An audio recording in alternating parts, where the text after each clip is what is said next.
Je m'appelle Émilie, et je n'oublierai jamais ce jour, qui aurait dû être le plus beau de ma vie. C'était un samedi de juin, le soleil brillait au-dessus de la petite église de Saint-Germain-des-Prés, où je devais épouser Thomas, l'homme que j'aimais depuis 5 ans. L'air était empli du parfum des roses fraîchement coupées, et une douce musique s'échappait des portes ouvertes. J'étais dans une petite pièce derrière l'église, ajustant nerveusement mon voile devant un grand miroir, tandis que ma meilleure amie Sophie m'aidait à lisser les plis de ma robe. Mon cœur battait la chamade, mêlant excitation et anxiété. J'avais attendu ce moment si longtemps, et enfin il était arrivé. Remplie d'émotion, Sophie m'a dit « Tu es éblouissante, Émilie. Thomas sera ébloui par ta beauté. » Je lui ai souri dans le reflet, reconnaissante pour son soutien. Tout semblait parfait, mais soudain un bruit s'est fait entendre de l'extérieur. Les voix devinrent de plus en plus fortes. Sophie et moi avons échangé un regard inquiet. « Que se passe-t-il » ai-je murmuré, sentant mon estomac se contracter. Sophie a entrouvert la porte pour regarder. « Je ne sais pas » a-t-elle répondu, déconcertée. Une foule s'était rassemblée, à l'entrée. À ce moment-là, mon père est apparu dans l'encadrement de la porte, le visage pâle. « Émilie, ma chérie, » a-t-il dit doucement. « Il y a un problème. » Mais avant que je ne puisse poser de questions, la porte s'est ouverte avec fracas et Martine, la mère de Thomas, est entrée dans la pièce, le visage rouge de colère et les yeux lançant des éclairs. « Toi » a-t-elle crié, me désignant du doigt. « Comment as-tu osé ?» Je suis resté figé, choqué par sa dureté. « Madame Leblanc » ai-je balbutié, déconcerté. « Qu'est-ce qui se passe ?»« Ne fais pas l'innocente » a-t-elle hurlé. « Tu as volé ma bague en émeraude, celle que ma grand-mère m'a laissée. » Un silence pesant s'est abattu sur la pièce. Je sentais tous les regards tournés vers moi, mon cœur battant à présent de peur et d'incompréhension. Je ne comprends pas. Ai-je chuchoté à peine audible. Je n'ai jamais vu votre bague, Madame Leblanc. Mais Martine ne voulait rien entendre et continuait de m'accuser, sa voix résonnant dans toute l'église. J'entendais les chuchotements inquiets des invités. À ce moment, Thomas est apparu sur le seuil, le visage tendu, ses yeux passant de sa mère à moi avec incompréhension. « Émilie » a-t-il dit d'une voix tendue, « est-ce vrai ?» Mon cœur s'est serré de douleur, entendant le doute dans sa voix. Comment pouvait-il croire que j'étais capable d'une telle chose? « Thomas » ai-je murmuré, les larmes aux yeux. « Je te jure que je n'ai rien pris, je n'ai jamais vu cette bague. » Mais c'était trop tard. Le doute avait été semé. Je le voyais, dans ses yeux, dans ceux des invités rassemblés à la porte.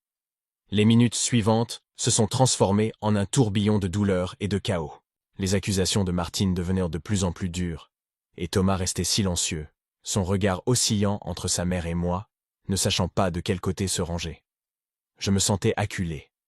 Comment en étions-nous arrivés là? Comment, le jour qui devait être le plus heureux de ma vie, s'était-il transformé en cauchemar? Sophie essayait de me défendre, de calmer la situation, mais sa voix se perdait dans le brouhaha général.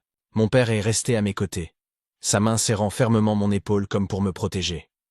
Finalement, Thomas a parlé, sa voix froide et distante, si différente. « Émilie » a-t-il prononcé, « si tu as pris cette bague, rends-la, sinon, le mariage n'aura pas lieu. » Un coup de tonnerre dans un ciel serein. Je ne pouvais pas croire ce que j'entendais. L'homme que j'aimais, avec qui j'étais sur le point de lier ma vie, menaçait maintenant d'annuler le mariage à cause d'une accusation sans preuve. Son regard était froid, influencé par les accusations de sa mère et peut-être par ses propres doutes. Les invités commençaient à s'agiter. J'entendais leurs chuchotements, leurs suppositions. Certains prenaient à mon parti, d'autres soutenaient Martine. L'atmosphère de joie et d'amour qui devait régner ce jour-là s'était transformée en un nuage oppressant de suspicion et de jugement.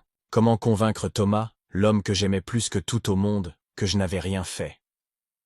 Les minutes s'étiraient indéfiniment, et avec chaque seconde, le fossé entre Thomas et moi se creusait. Je voyais notre avenir s'effondrer, nos rêves et nos projets se désintégrer en poussière. Finalement, n'en pouvant plus de supporter la situation, j'ai pris une décision. « Aujourd'hui » ai-je dit d'une voix tremblante mais ferme. « Alors nous ne devrions pas nous marier du tout. » Un silence de mort s'est abattu dans la salle. Je voyais le choc sur le visage de Thomas. Mais je ne pouvais pas reculer. Il devait comprendre toute la gravité de la situation, réaliser combien son manque de confiance m'avait blessé. Sans attendre sa réponse, je me suis tourné vers mon père et Sophie. Emmenez-moi d'ici, ai-je chuchoté. Nous nous sommes dirigés vers la sortie. J'entendais Thomas crier mon nom, mais je ne me suis pas retourné. Mon cœur était brisé. La confiance détruite, le jour qui devait être le plus heureux de ma vie, s'était transformé en cauchemar. En sortant de l'église, le soleil m'a ébloui. Quel contraste cruel avec la tempête qui faisait rage en moi. Je ne savais pas ce que l'avenir me réservait, mais une chose était claire. Rien ne serait plus jamais comme avant. Je me retrouvais devant l'église Saint-Germain-des-Prés, anéanti et perdu. Quelques minutes plus tôt, le soleil de juin me semblait chaleureux, et maintenant il me paraissait cruel et indifférent à ma douleur. Les passants s'arrêtaient, curieux, observant la mariée en pleurs sur les marches de l'église. Je devais avoir l'air pathétique. Sophie m'a pris par les épaules, m'entraînant doucement loin de l'entrée. Mon père, avec une expression sombre, essayait de disperser les badauds qui commençaient à se rassembler autour de nous. J'entendais encore les échos du scandale à l'intérieur de l'église, la voix perçante de Martine couvrant tout le « reste ». « Viens », a chuchoté Sophie. « Nous devons trouver un endroit plus calme. » Je me suis laissé conduire, presque comme un automate, jusqu'à un petit café non loin de là. Le propriétaire, voyant mon état, nous a rapidement installés dans un coin discret, à l'abri des regards. Je me suis effondré sur une chaise, incapable de retenir mes sanglots. Comment a-t-il pu me faire ça, sanglotai-je, les mains tremblantes. Il ne m'a pas défendu. Mon père s'est assis en face de moi, son visage exprimant une colère contenue. Ma fille, a-t-il dit doucement, nous savons tous que tu n'as rien fait. Cette femme est dérangée et Thomas aurait dû te protéger. Ces mots, bien que réconfortants, n'ont fait qu'accentuer la douleur dans ma poitrine. Oui, Thomas aurait dû prendre ma défense. Il aurait dû croire en moi. C'est à ce moment-là que Thomas est apparu sur le seuil, essoufflé, les yeux rougis. Mon cœur s'est serré, mêlant espoir et peur. « Émilie » a-t-il dit en s'approchant de notre table. « Nous devons parler. » Mon père s'est immédiatement levé, me protégeant de son corps. « Je pense que tu as déjà fait assez de dégâts, jeune homme, » a-t-il grondé. Mais j'ai posé ma main sur son bras. Malgré tout, j'avais besoin d'entendre ce que Thomas avait à dire. Peut-être s'excuserait-il, enfin, ou me croirait-il. « Tout va bien, papa, ai-je dit d'une voix faible. Laisse-le parler. » Thomas s'est approché, hésitant, incertain. Je voyais dans ses yeux un combat intérieur entre l'amour qu'il me portait et son devoir envers sa famille. « Émilie, » a-t-il commencé. « Je suis désolé pour ce qui s'est passé à l'église. » J'ai retenu mon souffle. « Ma mère, elle était simplement bouleversée, » a-t-il continué. « Cette bague a beaucoup de valeur pour elle. » Je n'en croyais pas mes oreilles. Après tout ce qui s'était passé, il trouvait encore le moyen de justifier sa mère. « Et moi, Thomas ?» ai-je demandé, ma voix tremblante de colère et de douleur. « Est-ce que je ne compte pas pour toi? Comment as-tu pu penser que je serais capable de voler ?» Thomas a baissé les yeux, évitant mon regard. « Je ne sais plus quoi penser, Émilie. Ma mère en est tellement convaincue. » C'en était trop. La douleur dans ma poitrine s'est transformée en une colère glacée. Je me suis levé brusquement et j'ai regardé droit dans les yeux celui qui, je le pensais, était l'homme que j'aimais. « Ta mère est convaincue, » ai-je répété, incrédule. « Et toi, Thomas, tu n'es pas sûr de moi, de mon honnêteté, de mon amour pour toi. » Les clients du café nous observaient maintenant ouvertement, mais je m'en moquais. À cet instant, il n'y avait que Thomas, moi et le gouffre qui se creusait entre nous. « Écoute-moi, Émilie, » a supplié Thomas. « C'est une situation compliquée pour tout le monde. Si seulement tu pouvais... » Je ne lui ai pas laissé le temps de finir. « Si seulement je pouvais quoi, Thomas ?» l'ai-je interrompu, bouillonnant de rage. « Avouer ce que je n'ai pas fait, accepter qu'on me considère comme une voleuse le jour de mon mariage ?» La tension dans l'air était insupportable. Sophie et mon père étaient prêts à intervenir, sentant que la situation devenait incontrôlable. Et c'est à ce moment que Thomas a dit quelque chose qui a tout changé. Des mots que je n'aurais jamais imaginé entendre. « Peut-être que si tu avouais, nous pourrions arranger ça. » a-t-il murmuré à peine audible. Le temps s'est arrêté. Je regardais Thomas, essayant de discerner dans ses yeux l'homme que j'avais aimé, en qui j'avais confiance. Mais devant moi, se trouvait un étranger. Sans réfléchir, j'ai levé la main.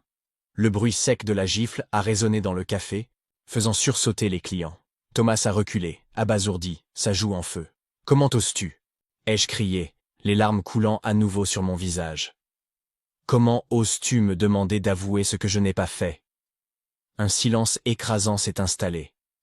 Thomas me regardait, la main sur la joue, mais son expression a changé. Le choc a laissé place à une colère que je n'avais jamais vue dans ses yeux auparavant. Thomas a levé la main. J'ai vu son geste comme au ralenti, mais je n'ai pas eu le temps de réagir. Puis la douleur a explosé sur ma joue lorsque son poing a rencontré mon visage. J'ai vacillé, manquant de tomber. Mais Sophie m'a rattrapé. Des cris d'horreur et d'indignation ont parcouru le café comme à travers un brouillard. Mon père s'est précipité vers Thomas, le saisissant par le col et le plaquant contre le mur. « Espèce de salaud !» a-t-il rugi en secouant Thomas comme une poupée de chiffon. « Comment oses-tu lever la main sur ma fille ?» Le propriétaire du café est immédiatement intervenu, séparant les deux hommes. « Sortez d'ici avant que j'appelle. »« Ah, la police !» Sophie m'entraînait déjà vers la sortie, me protégeant des regards curieux et choqués. Mon père nous a suivis, lançant à Thomas un dernier regard assassin avant de claquer violemment la porte du café. Une fois dehors, la réalité m'a submergé. L'homme que j'aimais, que j'allais épouser, venait de me frapper. Le choc, la douleur, la trahison. Tout se mêlait en un tourbillon d'émotions que je ne pouvais maîtriser. « Nous devons aller à l'hôpital », a dit Sophie, touchant doucement ma joue déjà enflée. Mais j'ai secoué la tête. « Non », ai-je murmuré. « Je veux juste rentrer chez moi. » Mon père a hoché la tête, comprenant que j'avais besoin de fuir cet endroit, ses souvenirs. Il a levé la main pour arrêter un taxi. Quelques minutes plus tard, nous roulions dans les rues de Paris, laissant derrière nous l'église, le café et les ruines de ce jour qui devait être le plus heureux de ma vie. Dans la voiture, le silence était lourd. Je regardais par la fenêtre sans voir le paysage défiler. Les rues animées, les terrasses bondées, les couples se promenant main dans la main. Tout cela semblait appartenir à un autre monde. Un monde auquel je n'appartenais plus. Une fois à la maison, j'ai eu du mal à monter les escaliers, mes jambes tremblaient, je me sentais complètement vide. En arrivant dans l'appartement, je suis allé directement à la salle de bain. J'avais besoin de me voir dans le miroir. Mon reflet m'a montré un visage étranger. Une femme aux yeux rougis par les larmes, le maquillage coulé, avec un bleu qui commençait à apparaître sur la joue. Ma robe de mariée, symbole de joie et d'espoir, me semblait à présent une cruelle moquerie. Je l'ai lentement enlevée, laissant le tissu blanc glisser à mes pieds. Chaque mouvement résonnait de douleur, à la fois physique et émotionnelle. On a frappé doucement à la porte. « Émilie, as-tu besoin d'aide ?» a demandé la voix douce de Sophie. « Non », ai-je répondu d'une voix que je ne reconnaissais pas. « J'ai juste besoin d'être seul. » J'ai entendu ses pas s'éloigner. Puis, les voix étouffées dans le salon. Ils s'inquiétaient mot pour moi, je le savais. Mais à cet instant, je ne pouvais supporter ni leur inquiétude, ni leur pitié. Je suis entré dans la douche, ai ouvert l'eau chaude, et je l'ai laissée couler sur mon corps. Les larmes se mêlaient à l'eau, et enfin, j'ai laissé libre cours à ma douleur. Comment en étions-nous arrivés là? Comment l'amour avait-il pu se transformer si rapidement en quelque chose d'aussi laid, d'aussi douloureux? Lorsque je suis enfin sorti de la salle de bain, enveloppé dans un peignoir, Sophie et mon père m'attendirent dans le salon. Ils se sont levés en me voyant, leur visage empreint d'inquiétude. « Ma chérie » a commencé mon père. « Peut-être devrions-nous porter plainte à la police ?» J'ai secoué la tête. « Non, papa, pas maintenant. Je ne peux pas gérer ça. » Il a acquiescé, bien que ses yeux brûlaient encore de colère. Sophie s'est approchée et m'a doucement prise dans ses bras. « Je resterai avec toi ce soir, » a-t-elle. Indy. Ce n'était pas une question. J'ai hoché la tête, reconnaissante. L'idée de passer cette nuit seule me terrifiait plus que je ne voulais l'admettre. Cette nuit-là, allongé dans mon lit, j'écoutais la respiration régulière de Sophie, endormie sur le canapé du salon. Le sommeil ne venait pas. Dans ma tête, je revivais encore et encore la journée. Les doutes de Thomas, les accusations de sa mère, la gifle, le coup. Chaque souvenir me transperçait comme un poignard. Quand l'aube s'est levée, j'ai pris une décision. J'avais été victime, oui, mais je ne comptais pas le rester. Je devais trouver en moi la force d'avancer, de reconstruire ma vie. Avec cette pensée, j'ai enfin laissé le sommeil m'emporter, un sommeil agité et plein de rêves confus, mais un sommeil tout de même. Quand je me suis réveillé, c'est la lumière du soleil perçant à travers les rideaux qui m'a tiré du sommeil. Un instant, tout semblait normal, mais la douleur cuisante sur ma joue m'a ramené à la réalité. Elle m'a submergé comme un tsunami, me laissant sans souffle. Je me suis assise lentement, chaque mouvement était difficile. Mon reflet dans Le miroir de la commode m'a rappelé la trahison de Thomas. Sophie dormait encore sur le canapé. Je suis sorti de la chambre sans faire de bruit pour ne pas la réveiller. Dans la cuisine, j'ai mis en marche la cafetière. Mon téléphone, que j'avais éteint la veille, était posé sur la table, comme pour se moquer de moi. Je savais qu'il me faudrait tôt ou tard l'allumer, affronter le monde extérieur, mais pas encore, pas maintenant. Le café s'écoulait lentement dans la tasse, emplissant la cuisine de son arôme. Je le regardais, essayant de rassembler mes pensées. Et maintenant? Comment expliquer cela à ma famille, à mes amis, à mes collègues? À l'intérieur, je me sentais vide et perdu. Émilie, j'ai sursauté en entendant la voix ensommeillée de Sophie. Elle se tenait dans l'embrasure de la porte, les cheveux en désordre et l'inquiétude dans les yeux. Comment te sens-tu? J'ai haussé les épaules, incapable de mettre des mots sur le tourbillon d'émotions qui m'assaillait. Sophie s'est approchée et m'a enlacé. Ce simple geste de réconfort a de nouveau fait couler les larmes que je retenais depuis le matin. Nous allons traverser cela ensemble. Nous sommes restés ainsi un moment, dans le silence de la cuisine, rythmé, seulement par le bruit régulier de la cafetière. Finalement, je me suis doucement écarté et j'ai essuyé mes yeux. « Merci d'être resté », ai-je dit d'une voix rauque. Sophie a souri tristement. « C'est normal. À quoi servent les amis, sinon ?» Nous nous sommes assises à la table de la cuisine, nos tasses de café chaud devant nous. Le silence entre nous était confortable, mais chargé de mots non dits. « Tu devrais aller voir un médecin », a suggéré prudemment Sophie en désignant ma joue. J'ai secoué la tête. Tout ira bien. Ce n'est qu'un bleu. Sophie a froncé les sourcils, manifestement en désaccord, mais elle n'a pas insisté. Elle savait quand il valait mieux ne pas me pousser. « Qu'est-ce que tu comptes faire maintenant ?» a-t-elle demandé après une minute. Cette question m'a prise au dépourvu. Que faire maintenant? Hier, mon monde s'est écroulé en un instant. Tout ce que j'avais soigneusement planifié avait disparu comme de la fumée.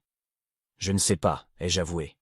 Je vais devoir annuler la lune de miel, informer les invités que le mariage n'aura pas lieu, m'expliquer auprès de ma famille, de mes collègues. La liste des choses à faire me semblait interminable, insupportable. Comment raconter ce qui s'était passé?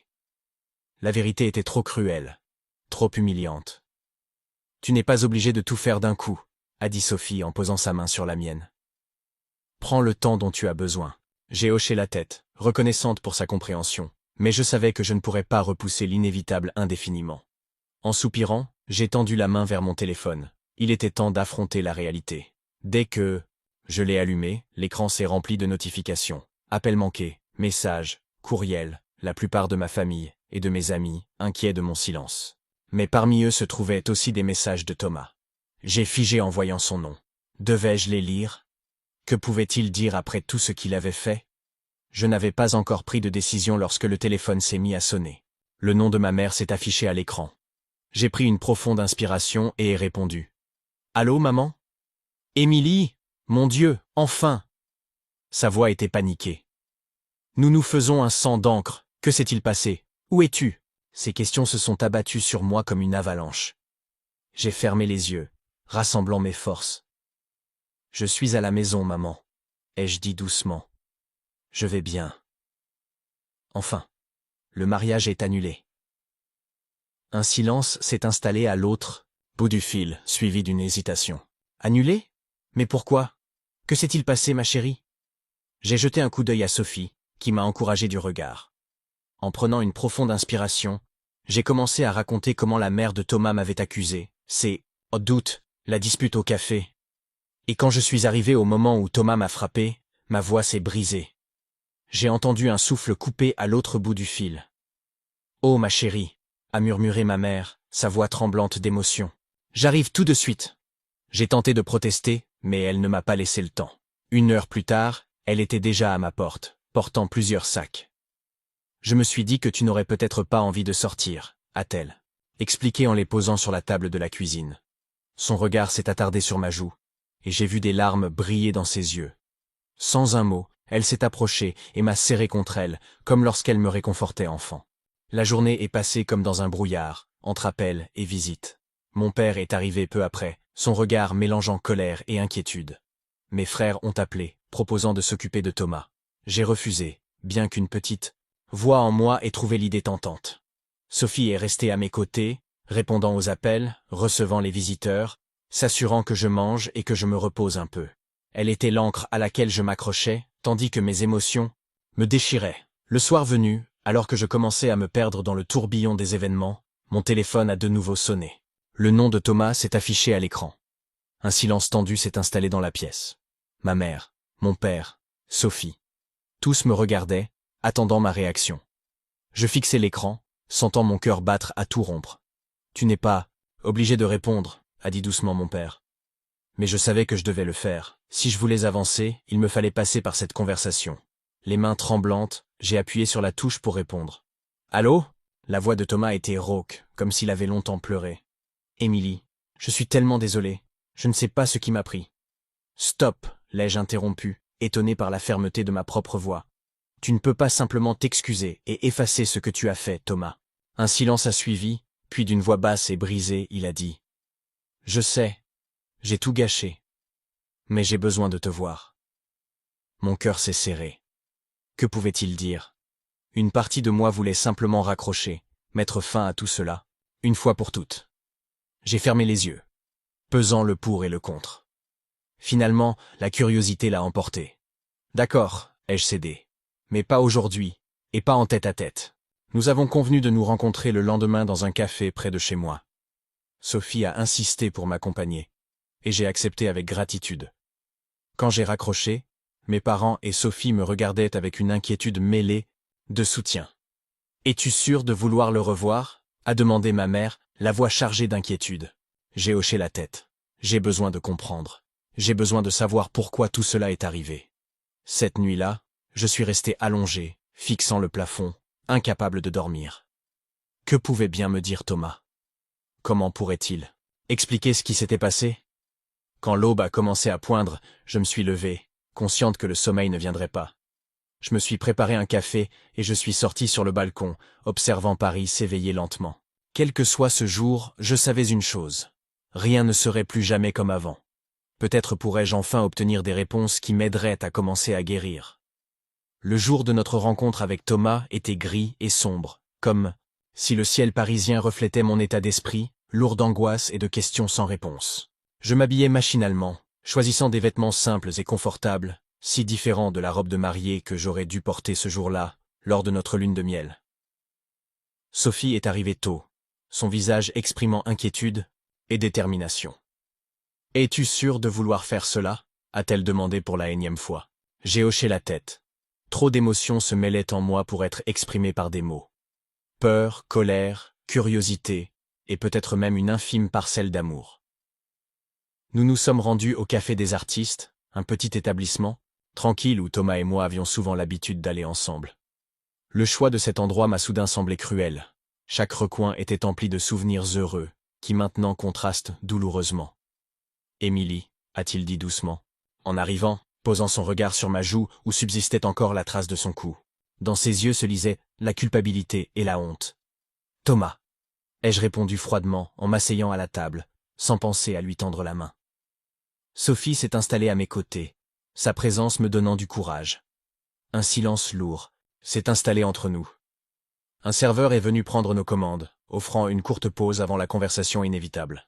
Finalement, Thomas a pris une profonde inspiration. « Merci d'être venu », a-t-il commencé. « Je sais que je ne mérite pas que tu m'écoutes, mais… » « Va droit au but, Thomas, l'ai-je interrompu. « Tu as dit que tu avais quelque chose à me… Oh dire, parle !» Il a acquiescé, jouant nerveusement avec sa tasse de café. « Après tout ce qui s'est passé à l'église, au café, je suis allé chez mes parents. J'étais perdu, en colère, confus, a-t-il avoué, cherchant ses mots. Mon cœur s'est mis à battre plus vite. Que comptait-il dire? J'ai trouvé la bague, a-t-il finalement lâché. Le monde s'est figé. Je n'en croyais pas mes oreilles. Où? Ai-je demandé, la voix tremblante. Chez ma mère, a-t-il répondu d'une voix à peine audible. Elle l'avait simplement égaré. J'ai senti la colère monter en moi comme une vague dévastatrice. Égaré? Ai-je répété, ma voix vibrante de rage contenue. Elle m'a accusé de vol, a détruit notre mariage, et tout cela parce qu'elle a simplement perdu sa bague.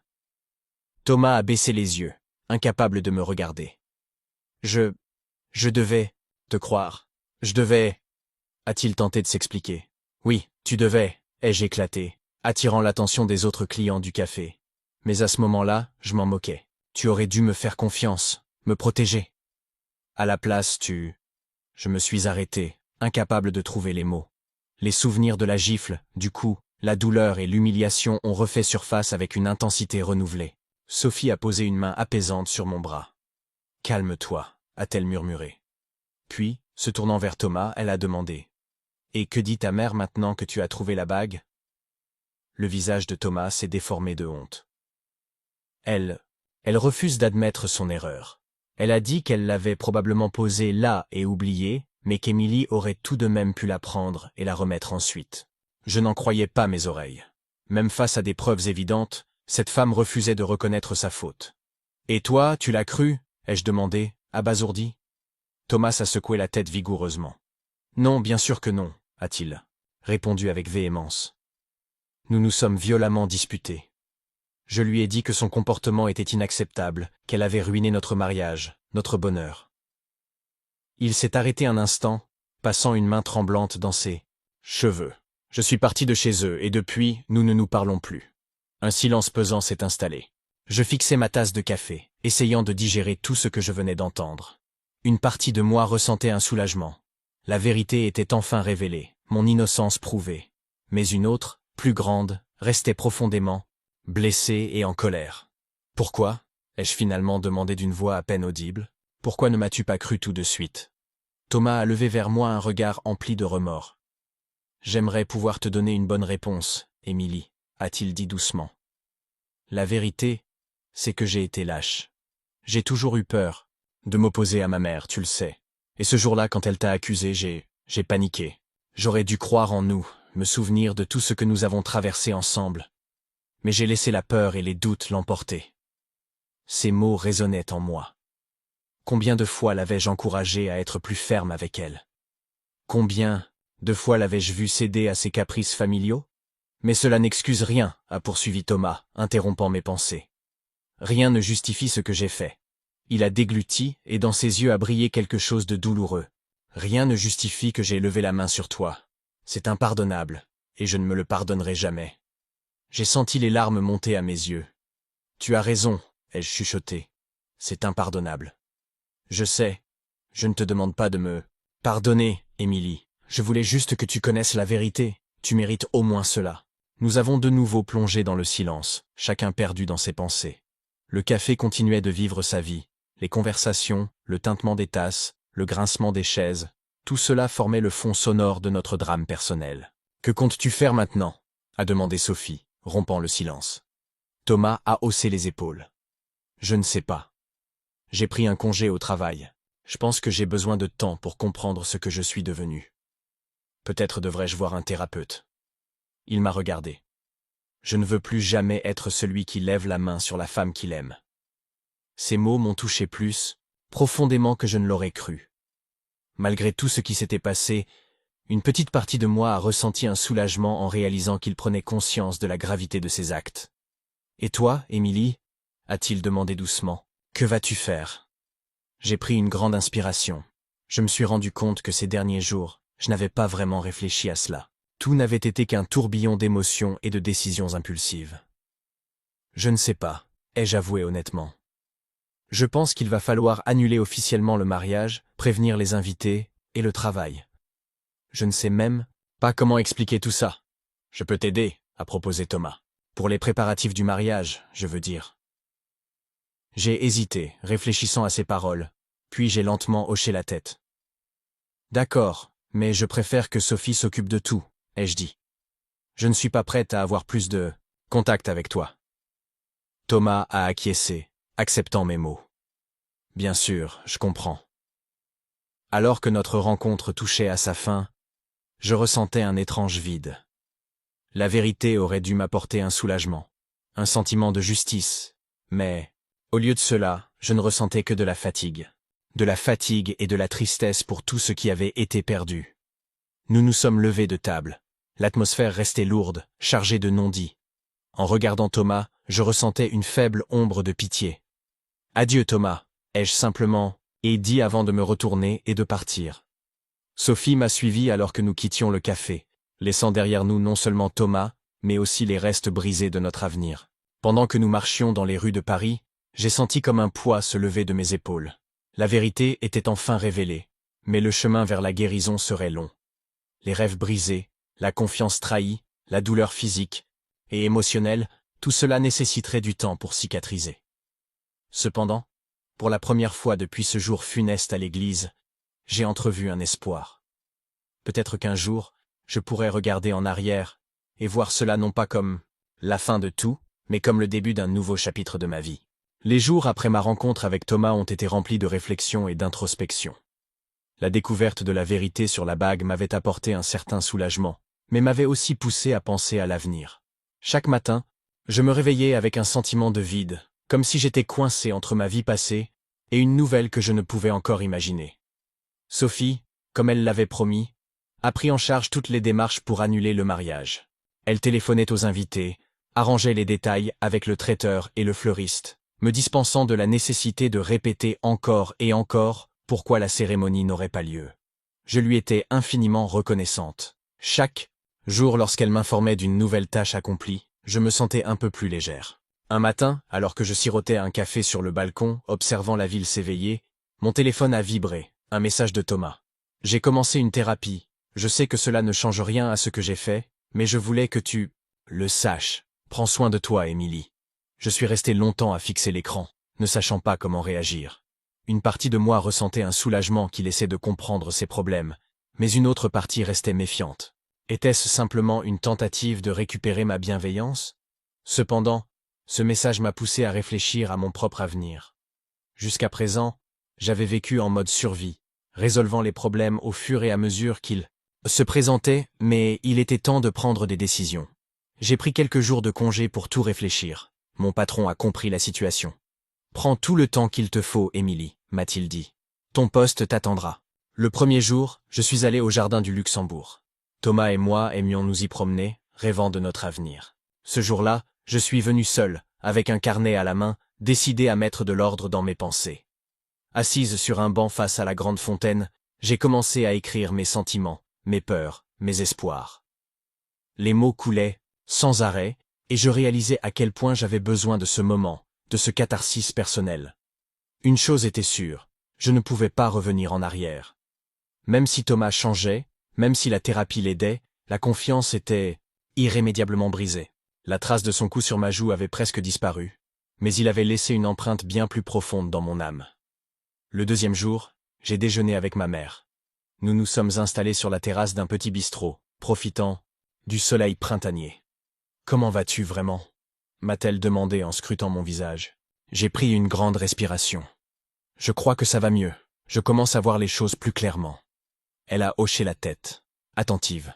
« Je ne pense pas pouvoir pardonner à Thomas, ai-je dit lentement. Du moins, pas maintenant. Peut-être. Jamais. Ma mère a pris ma main dans les siennes. C'est normal, Émilie. Ce qu'il a fait est très grave.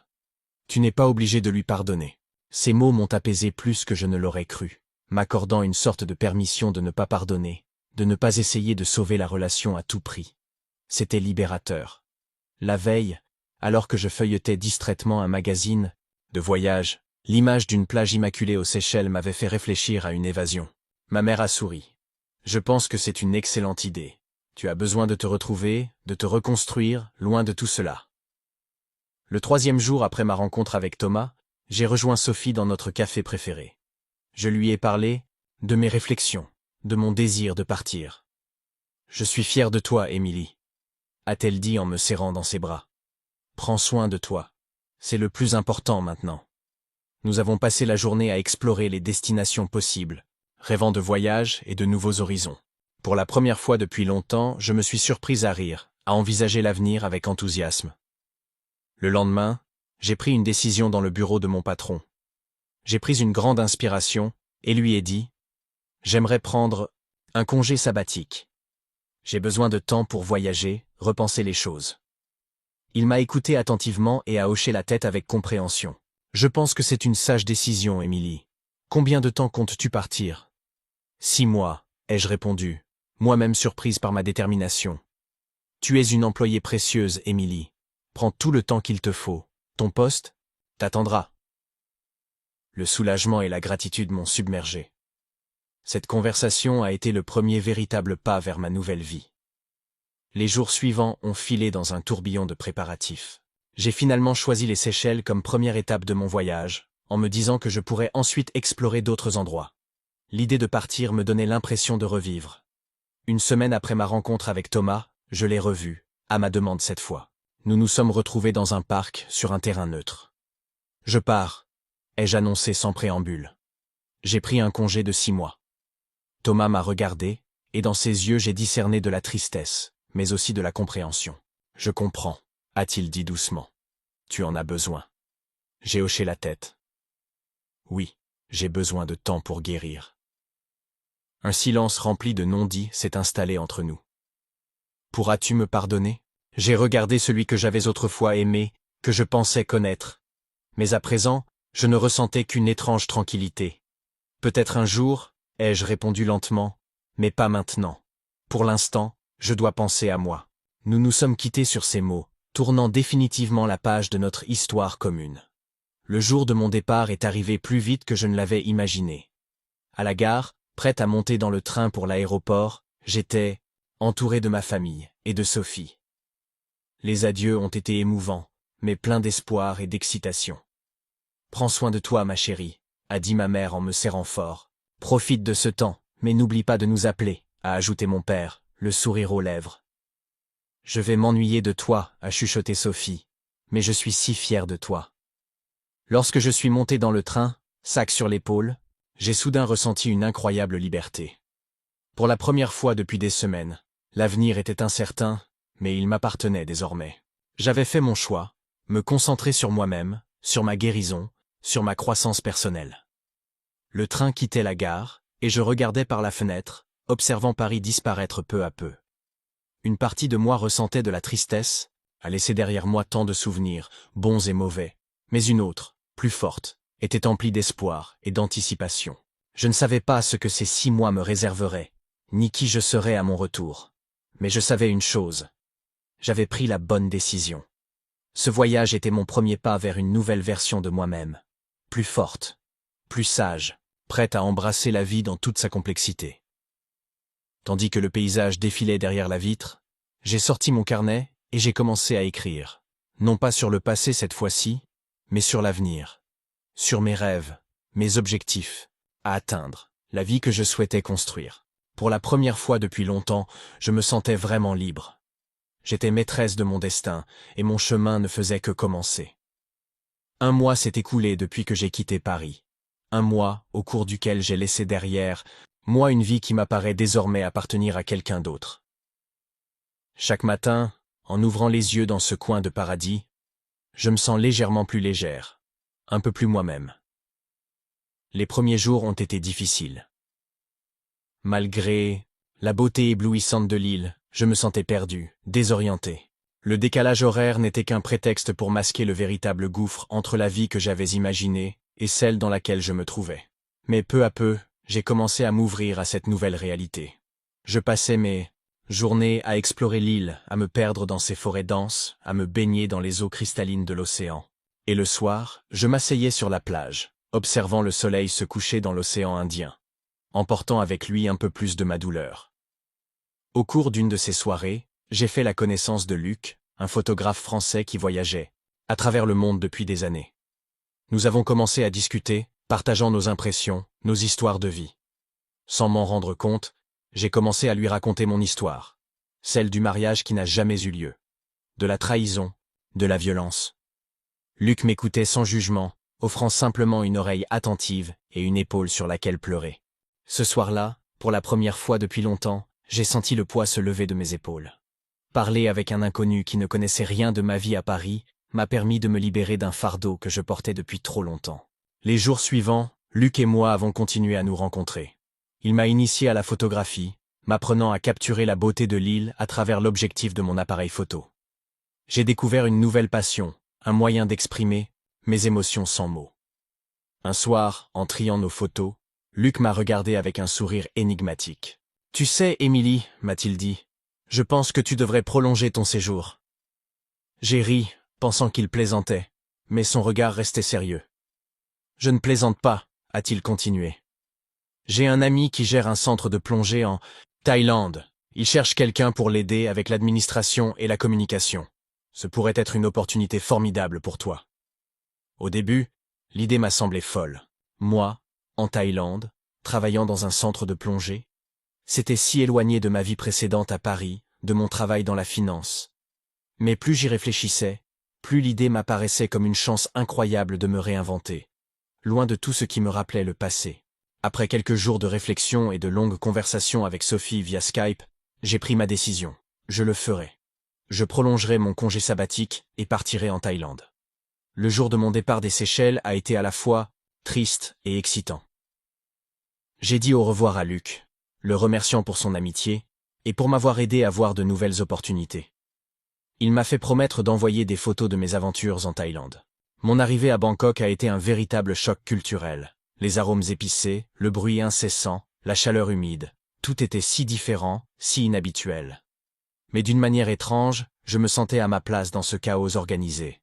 Le centre de plongée se trouvait sur une petite île du sud de la Thaïlande.